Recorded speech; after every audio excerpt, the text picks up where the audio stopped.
to Startuprad.io, your podcast and YouTube blog covering the German startup scene with news, interviews, and live events.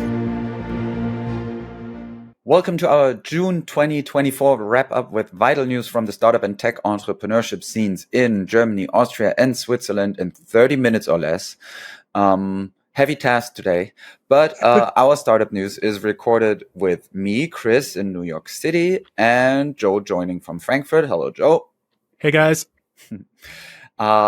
Today's news cut-off date is June 25th.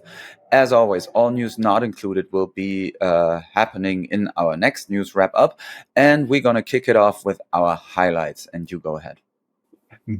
This month, roundup of the GSA DACH business and tech sectors, we've seen an array of significant movements that are shaping the landscape.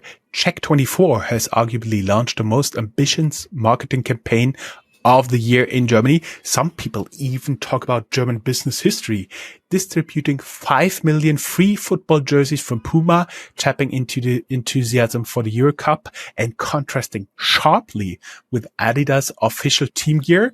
This initiative is estimated to have cost around 100 million euro. And has sparked a vibrant online discourse and driven app downloads despite privacy concerns. In aviation, Lilium is seeking 300 million euros in government aid to push forward its Lilium jet. Keep in mind, Lilium is listed on NASDAQ. The insurtech scene is also buzzing with news of WeFox, where an internal strife could lead to a dramatic revaluation far below its previous 4.5 billion high. Meanwhile, Clock.de is preparing for a significant funding round under new leadership, aiming to expand its reach and profitability.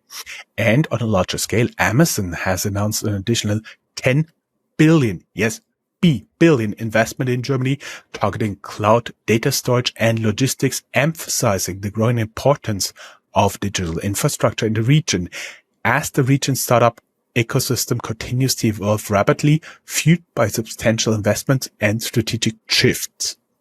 In a significant leap for German tech innovation, DeepL has now clinched the title of Germany's most valuable AI startup with a staggering $2 billion valuation, eclipsing Aleph Alpha following the DeepL robust 300 million investment.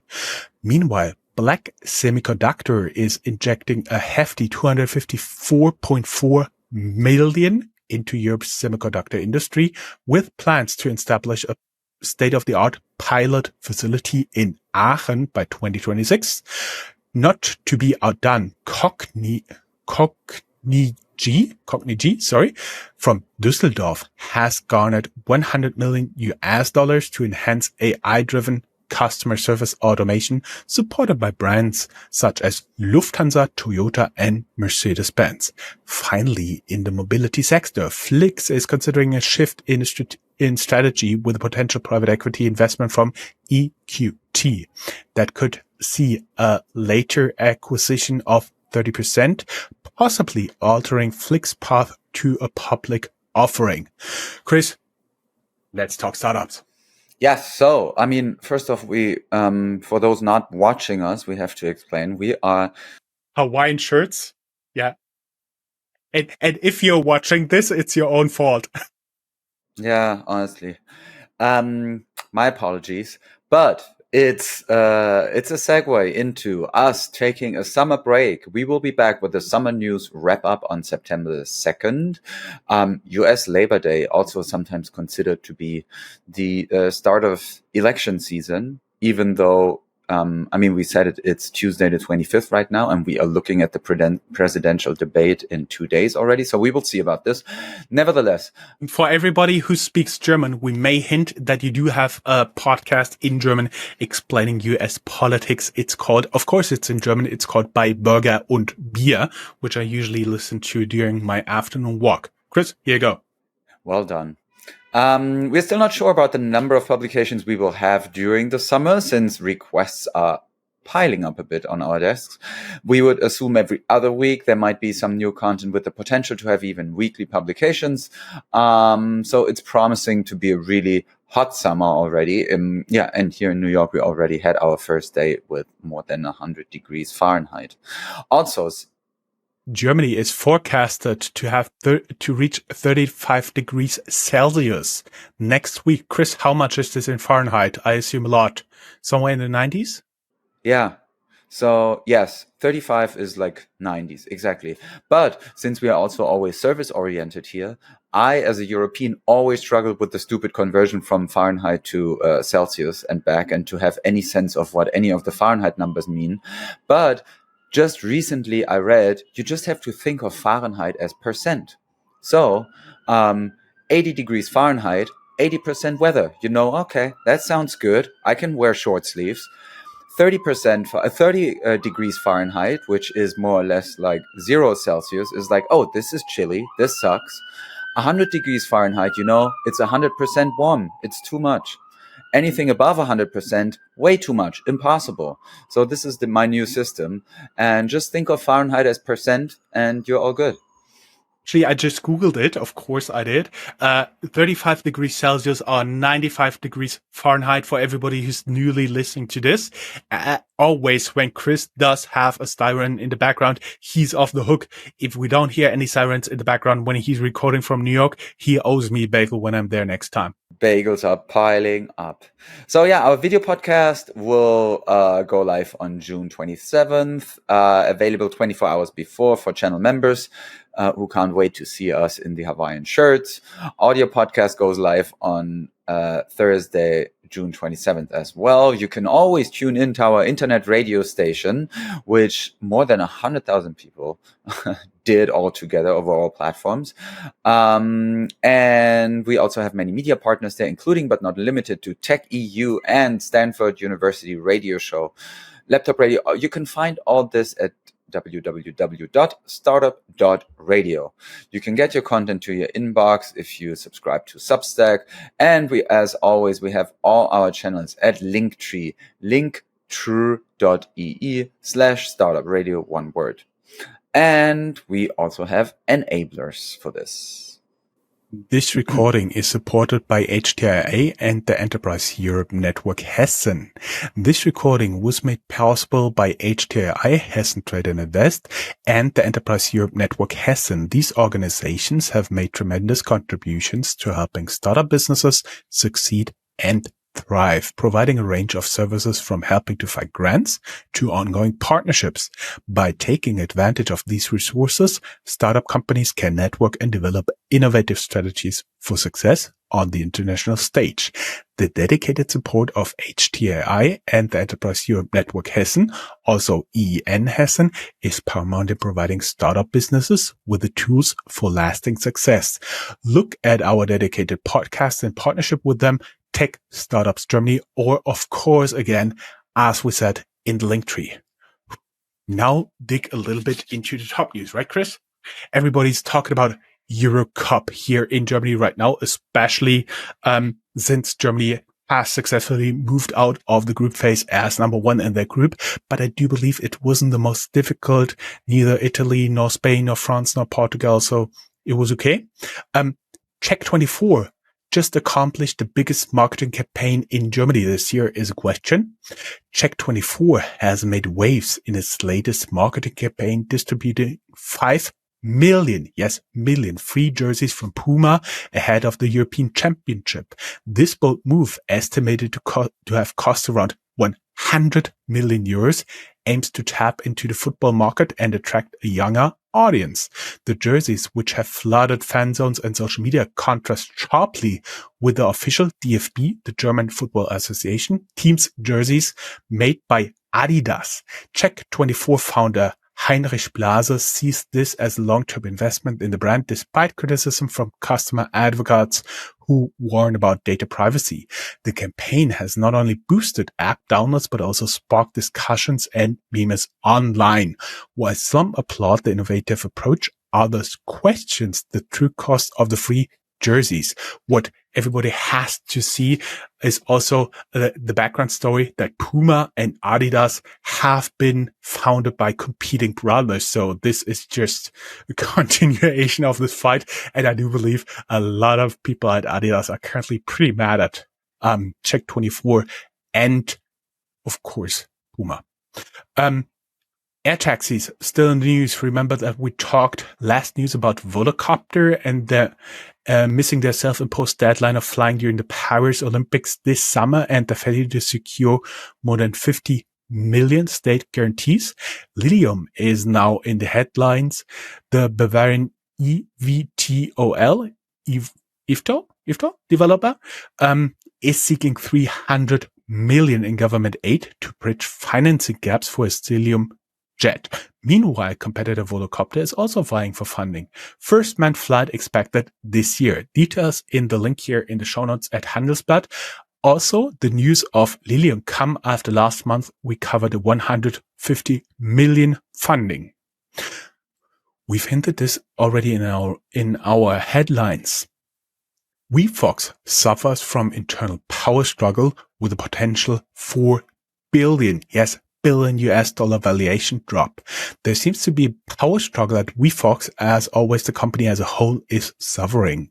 This is what we know. According to several articles in the newspapers and blogs, Mubadala, an important investor at WeFox, a sovereign wealth fund, pushes for sale of to UK's Ardonga, valuing the Berlin-based insurtech at only 550 million euros, far below the last valuation reported by TechCrunch to be 4.5 billion in May 2023. Other investors prefer injecting fresh capital. Decision time looms. The blog Finance Forward writes about the power struggle between the founders and the new CEO, Mark Hartigan. They write the founders want to avoid him getting elected for the board of directors. The blog Das Investment, the investment, wraps up neatly. Mubadala Investment would profit from a sale. The valuation has dropped considerably. Founders and some investors want a new start because, according to Bloomberg, the founders would end up empty-handed in a sale to Aondag. Mubadala would profit most from a divestiture. The future depends on the election of the next supervisory board, and of course, we keep you updated. In a stark contrast, also in the insurtech space, Clark.de. Christopher Oster, we had him in 2 interviews, and you can look down here in the show notes, the last video interview I had with him in the 100 million round, is peacefully transitioning from his operational role at Clark to join the supervisory board. His leadership has been pivotal, and we're excited to see the impact he'll make in his new role. Congrats, Christopher. There's a link to his personal LinkedIn update, and you can learn more about him along this journey with our 2 interviews with him over time. Plus another article, insurtech startup Clark is gearing up for a massive 100 million funding round under the new CEO, Benedict Kaltaya, with plans for expansion and increased profits. Clark is set to make waves in the industry. More details, of course, as always in the link. And the last top news, and then I hand it over to Chris.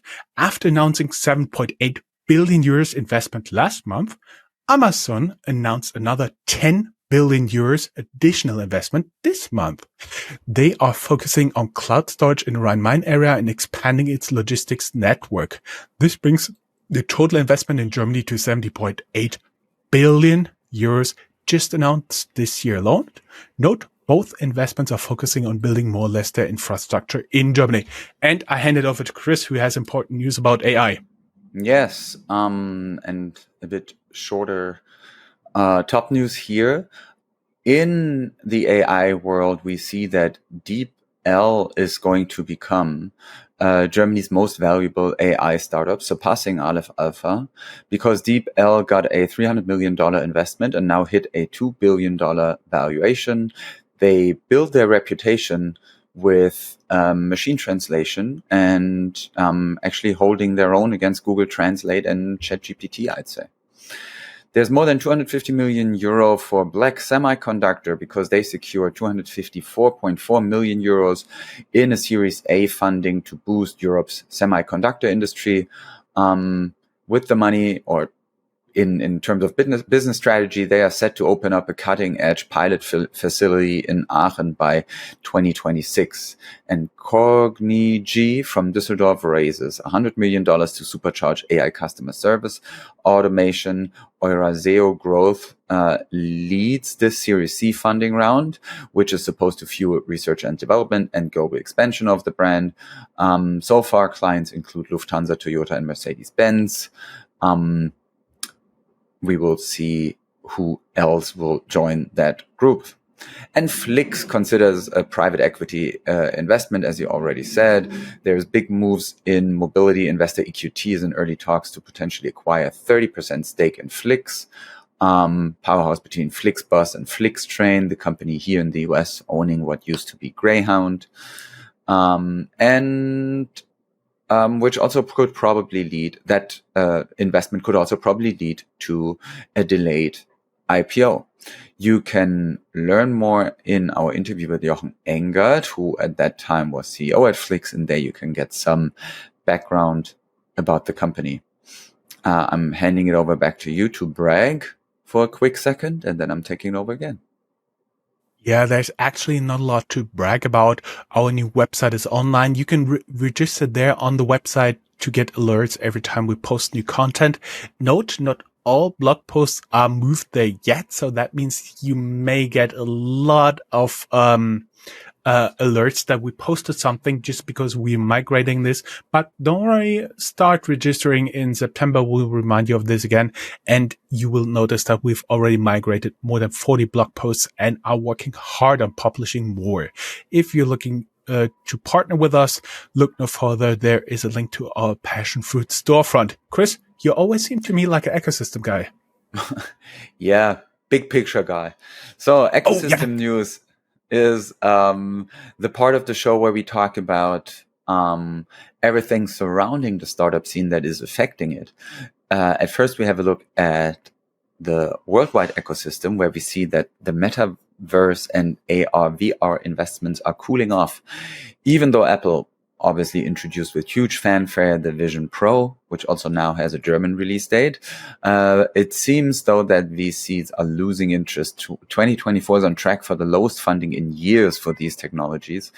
And I mean, even for the Vision Pro, I've already read a couple of swan songs saying, okay, this is going to be, this is going to go down the same way as did Google Glasses. We will see.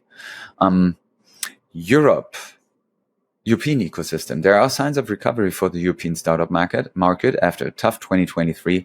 IPOs and late-stage funding are picking up. Early-stage deals are heating up, with major funds like Creandum announcing a new 500 million euro investment. We expect to see more unicorns and startup exits in the near future. All of it can be read in depth at Sifted. And affecting the startup industry in Europe is also the discussion about chat control. And so far, there's no majority about that in the European Union. The member states are unable to agree on a position on chat control today. Council presidency has removed the vote from the agenda because it did not have a sufficient majority. If you want to know more about the chat protocol and the oversight that was planned, you can have a look in the show notes with articles from Netzpolitik and privateinternetaccess.com. And in the German ecosystem, we always take a short look at the IFO Business Climate Index for Germany, in which the poll participants given insight on what they expect how they expect business to develop in the near future. And then we are being communicated a point number, an index number. That index number dropped to 88.6 in June from 89.3 in May, meaning, well, there might be some more pessimism in the market growing. The current situation assessment stayed unchanged, though, And I mean, it's still the same story as has been for a couple of months now, maybe even years. The German economy struggles to overcome stagnation and doesn't show as much of a dynamic growth as other countries do, maybe, for example, the US. Which also leads us to specific numbers in terms of the economy. And we see a slight growth, mostly boosted by construction and exports. German GDP rose 0.2% in the first quarter. Private consumption remains a challenge, though. So the question remains if customer spending can drive a further recovery in the future or not. Moving on from the ecosystem to more specific news from several startup regions in Germany, where, as always, we can tell you, well, there are some hidden gems and cities of general startup interest. We're not looking at everything, but you have a quick sentence about Frankfurt and then moving on to Düsseldorf. I had thought when you talked about that, when you think about the German economy growing by only 0.2% in a quarter, that is even in a quarter more than a few small GDPs of small nations here in the world. So relatively speaking, we're not growing fast, but I think in absolute terms, it would still be an impressive number. Yeah, Rhein-Main, just keep in mind the news from Clark.de and Düsseldorf. Düsseldorf may not seem like a startup hub, but it has all the right ingredients. Aux Money's CEO highlights the city's tech community, talent access, and quality of living. Read more about them in the tech.eu article. Chris, you want to take over a little bit? Yeah, looking a bit at the startup hubs that are Austria and Switzerland. In Austria, there was a scoop about the edtech unicorn GoStudent, because it turned out that GoStudent is behind the comparison site Nachhilfe.de and funneling leads to their own tutoring services at GoStudent. So the site is now being redesigned for better transparency, and we got a full story about that in the show notes. Austria is also set to launch 3 new business angel consortia, boosting early-stage startup investments with 10 million euros from the Startup Invest boosting scaling potentials program. Exciting times ahead for Austrian startups, we think. Looking at Switzerland, FINMA has initiated bankruptcy proceedings against Flow Bank SA due to insufficient capital and over-indebtedness. The Swiss bank's license was revoked and deposits up to 100,000 Swiss francs will be repaid to clients. Moving on to general news, tech news, and the company news section, where we zoom in even more and talk a bit about specific developments in specific companies. First off, though, let's talk a bit about new funds in case of you are looking for money, which only also is a selection. Forbion, which with offices including in Munich, announces the first close of its Bioeconomy Fund 1 at 75 million euros, aiming for 150 million overall. The fund will invest in innovative biotech companies across food, agriculture, materials, and environmental tech. Porsche and CICC launch a venture capital fund to invest in Chinese automotive startups, collaboration that aims to drive innovation and strengthen early-stage investments in China's dynamic market. More about that in the show notes. Green tech news, your realm. Yeah, we moved this out of the creative destruction. We didn't make it. Waldemar Zeiler announced the temporary end of Zweihorn Energy despite 6-figure crowdfunding. Changes including legal issues, market complexity, and customer adoption barriers. Basically, he was doing a very annoying all pink trash image everywhere present advertisement for potential solar installations on the balcony that should generate energy, and just didn't work out. Moving on to the fintech news, only 1 in 5 fintech founders would start again in Germany due to excessive bureaucracy and insufficient venture capital. Fintechs wait 2 years for BaFin approval. The coalition's effort receive a grade of simply sufficient, according to the survey of the German Startup Association. AutoOne's fintech subsidiary called Mobifin has officially failed. A bitter shareholder dispute, Sounds familiar. And mismanagement led to its downfall despite initial high hopes. The project has turned into a €1 million loss. 2 news concerning Trade Republic. Number 1, they end their partnership with Solaris Bank in Berlin, opting for established banks like Deutsche, JP Morgan, HSBC, and Citi. The neo-broker now entrusts customer funds to these major banks. More links, of course, in the show notes. And Trade Republic experienced problems with paying dividends for their for shares their customers hold in their portfolio. They answer questions, of course, link in the show notes, and I think by now they might have already fixed that bug. Chris, you want to do some general news? Sure. And looking at the time, I'm gonna just rattle it off. Northvolt's €2 billion deal with BMW has been cancelled due to production delays. It's a Swedish battery manufacturer, which is now also reviewing its planned factory in Borlänge, Sweden. More about that at Zifted. Celonis, Germany's most valuable startup, is reinventing itself, as they say, despite nearly 40% growth. Their IPO is delayed as they revamp technology to harness AI advancements better. They are expected to surpass $1 billion in revenue this year.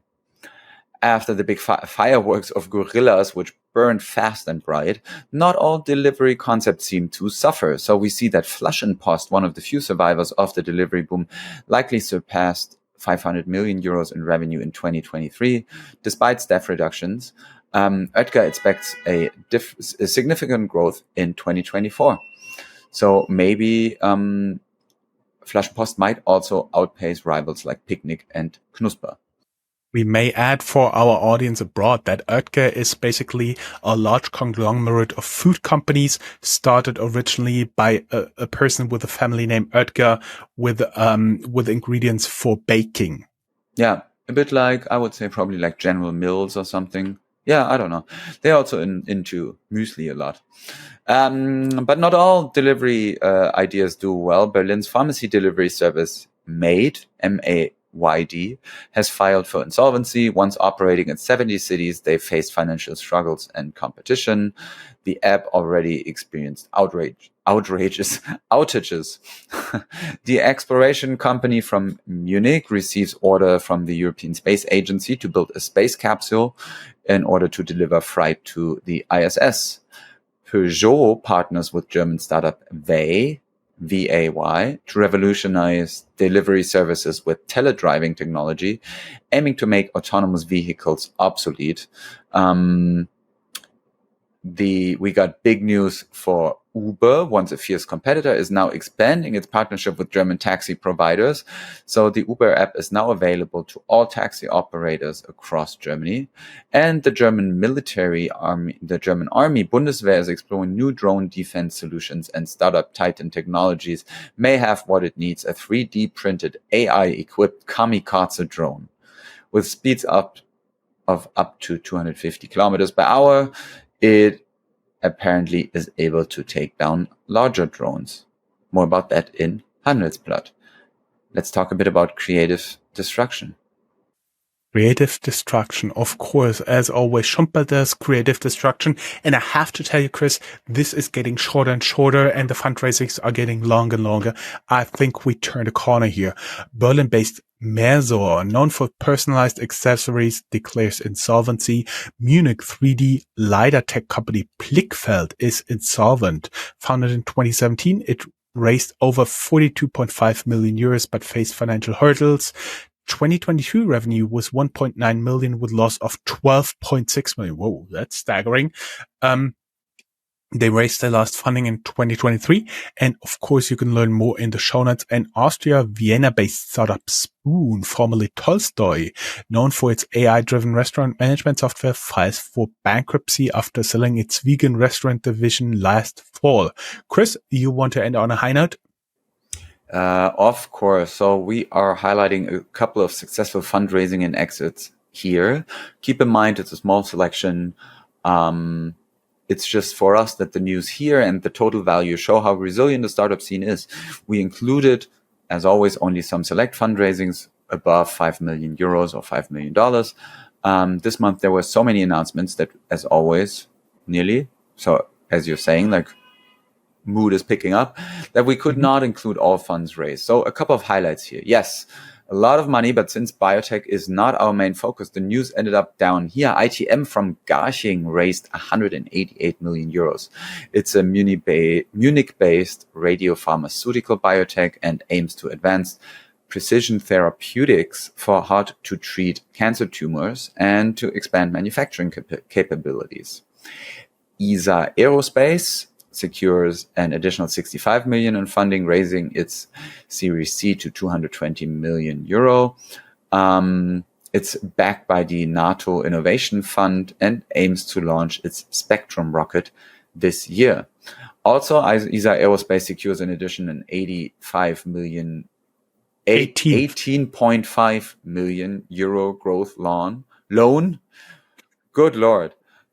They are not like on the green lawn. An 18.5 million euro growth loan to gear up for the rocket production. The investment comes from California's ATEL Ventures, and it will fuel their mission to launch small to medium-sized satellites to enhance connectivity.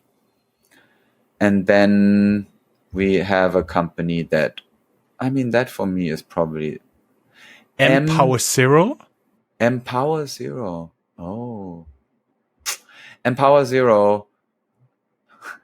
I was like, M, accent circonflexe, zero. M to the power of zero, I think it's yeah. $35 million in a Series A funding.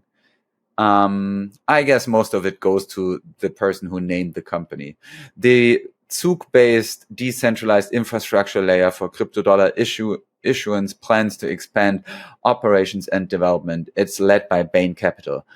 Recap raises $14.6 million in a Series A funding led by Entrée Capital, financing and data insights platform that will expand operations and business reach in Germany and the Netherlands. Then more AI news. Deep Judge, which is an AI-driven legal search startup, raised $10.7 million in seed funding led by Quatu. Funds will support expansion and team growth to meet customer demands. ARX Robotics secures 9 million euros in funding to revolutionize autonomous ground systems, also backed by the NATO Innovation Fund and other investors. So they want to boost military and civilian applications with scalable but modular robots. Restate raises $7 million in seed funding led by Redpoint Ventures. It's founded by Apache Flink's co-creator and aims at simplifying building distributed applications with an innovative workflows as code system. Atmio, a Hamburg-based startup, raises 5.1 million euros in seed funding in order to combat methane emissions. It's led by Notion Capital, and the round is going to fuel product development and team expansions.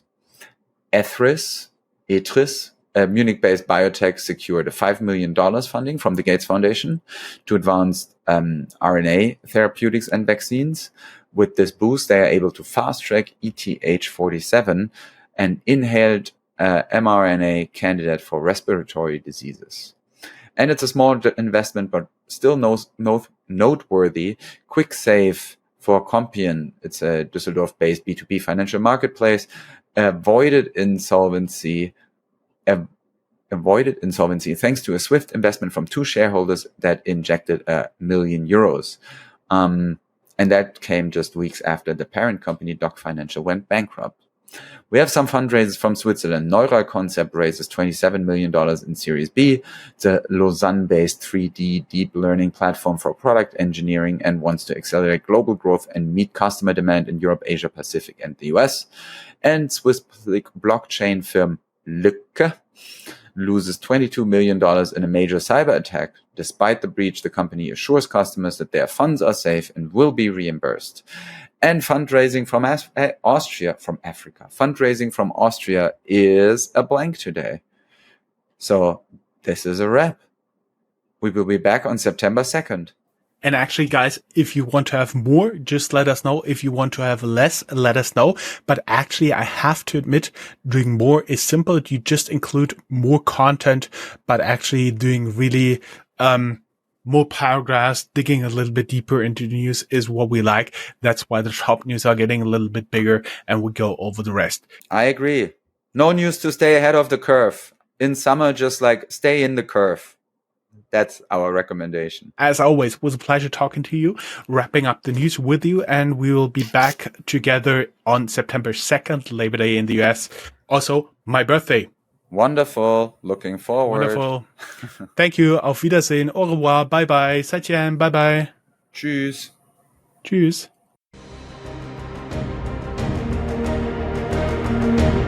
That's all, folks. Find more news, streams, events, and interviews at www.startuprad.io. Remember, sharing is caring.